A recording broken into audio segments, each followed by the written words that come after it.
নমস্কার বন্ধুরা, কীভাবে মুগের ডালের চচ্চড়ি বানাতে হবে দেখুন আপনারা। আমি এখানে মুগের ডাল ধুয়ে পরিষ্কার করে নিয়েছি। একটু সময় রেখে দিতে হবে, জলটা গায়ে শুকিয়ে যেতে হবে ডালের। আর এখানে পেঁয়াজ কুচি করে নিয়েছি, এখানে আদা রসুন নিয়েছি, আর গরম মশলা, দারচিনি, এলাচ, লবঙ্গ, তেজপাতা নিয়েছি। এখানে আমি চুলা ধরি করে দিয়ে দিছি। কড়াইতে 1 টেবিল চামচ তেল দিয়ে দিলাম। জল গরম করে নিয়েছি এই হাঁড়িতে। এখন পেঁয়াজ ভাজা দিয়ে দেব। পেঁয়াজটা বাদামি কালার হয়ে গেলে ডাল দিয়ে দেব। পেঁয়াজটা বাদামি কালার হয়ে গেছে। এখন গরম মশলা, লবঙ্গ, দারচিনি, এলাচ দিয়ে দিলাম, তেজপাতা, আদা রসুন দিয়ে দিলাম।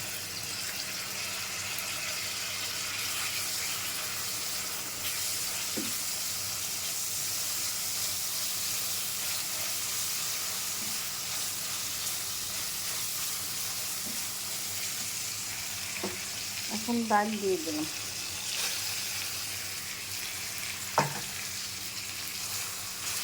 ডালটাকে একটু ভেজে নিতে হবে কিছু সময় ভেজে।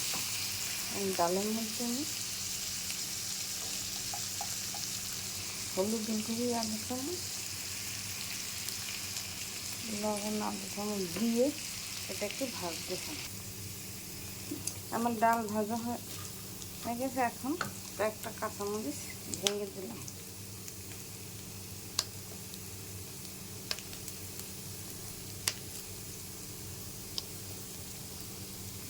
এখন গরম জল ও পরিমাণ মতো দিয়ে দেব।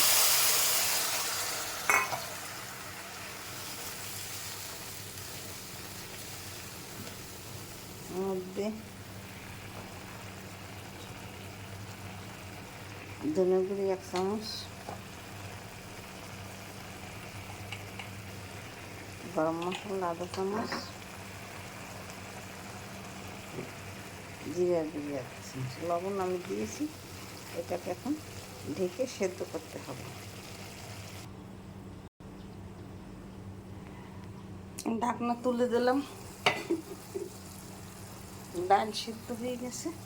এখন ভেঙে দিতে হবে এইভাবে। ভেঙে দিয়ে জল দিয়ে দেব, গরম জল।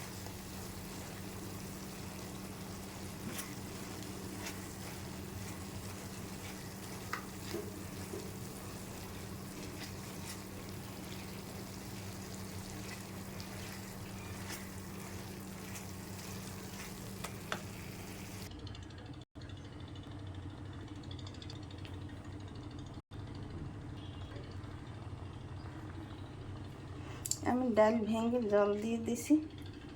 এখন স্বাদের জন্য সামান্য একটু চিনি দিলেই হবে, বেশি দেওয়া লাগবে না, একটু কম যথেষ্ট। আর একটু ঘি দিয়ে দেব।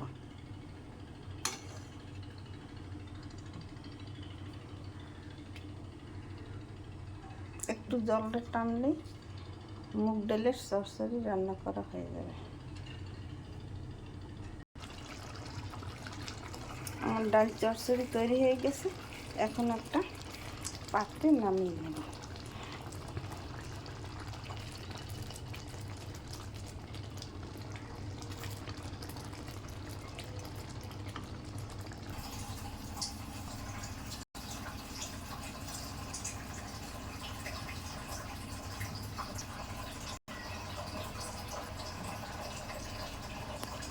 আমি একটা পাত্রে নামিয়ে নিয়েছি। আমার মুগ ডালের চচ্চড়ি বানানো তৈরি হয়ে গেছে। এইভাবে আপনারা ঘরে তৈরি করে খেয়ে দেখবেন। রুটি পরোটার সাথে খেতে দুর্দান্ত টেস্ট হয়।